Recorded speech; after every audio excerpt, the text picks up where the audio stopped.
In today's episode, an innocent 18-year-old girl doing laundry in her backyard is bitten by the most venomous viper in the U.S., the copperhead. Hit that like button and subscribe right now. This is the terrifying snake attack on Audrey Macintosh. Welcome to Final Affliction.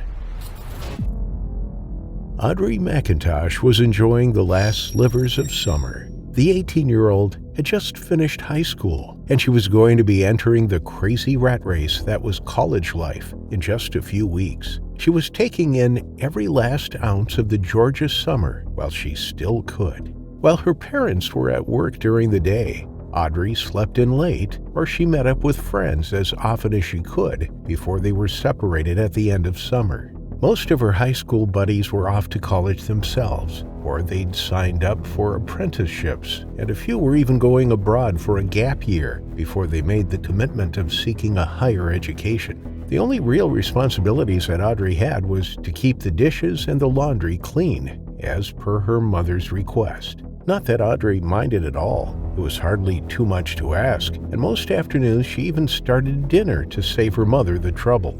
They lived right on the outskirts of town, only a 10-minute drive out, and their closest neighbor was an elderly couple that had a farmhouse half a mile away. Audrey visited Mr. and Mrs. Hentley at least once a week when she felt like taking a walk.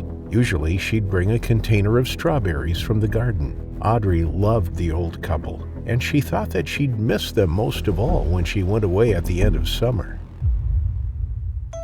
On that fateful summer morning, Audrey was up earlier than usual. The sound of her parents' cars pulling out of the driveway shook her out of her slumber, and she couldn't manage to get back to sleep. So Audrey got up, took her morning shower, and got the first load of laundry going.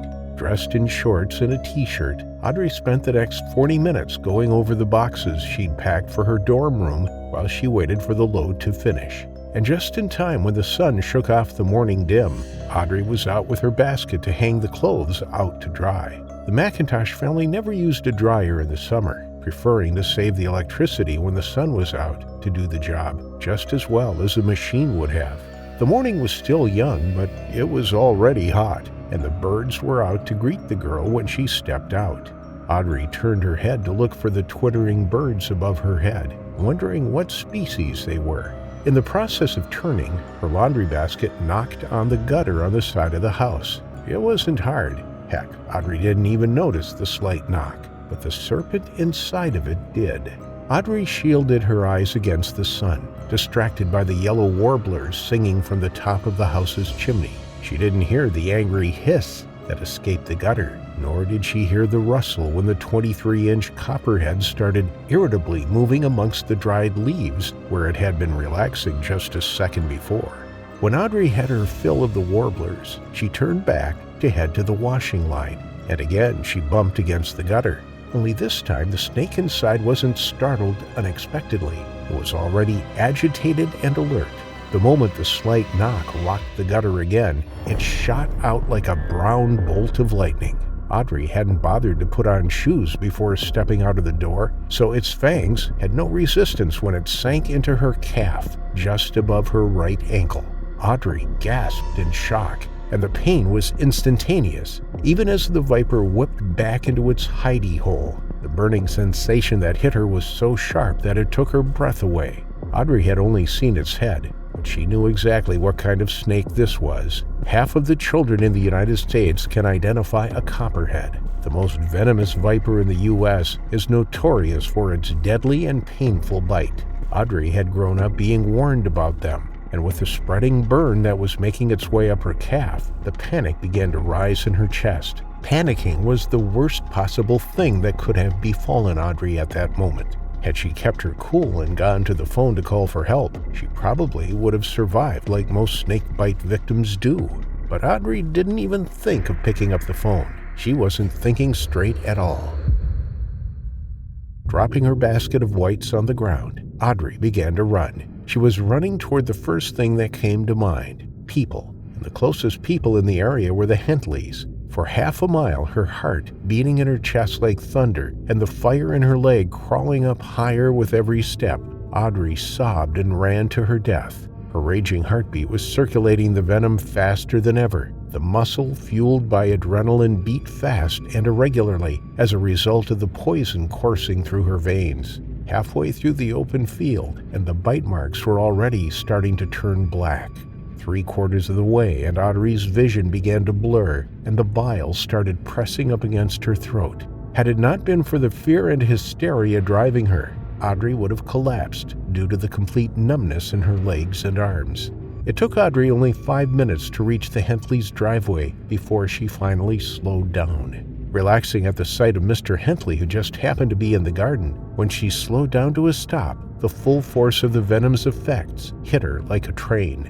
Audrey began to vomit so violently that she sank to her knees. Her bitten legs stuck out at an odd angle, no longer able to function due to the nerve damage already setting in. Mr. Hentley dropped the garden hose and ran to the crying, vomiting, and obviously distressed teenager, yelling for his wife and moving his legs as fast as his 74-year-old body could go. Completely dumbfounded, Mr. Hentley had no idea what had happened to Audrey, and she was still heaving so much that she couldn't get a word out between the bile and the tears and her moans of pain.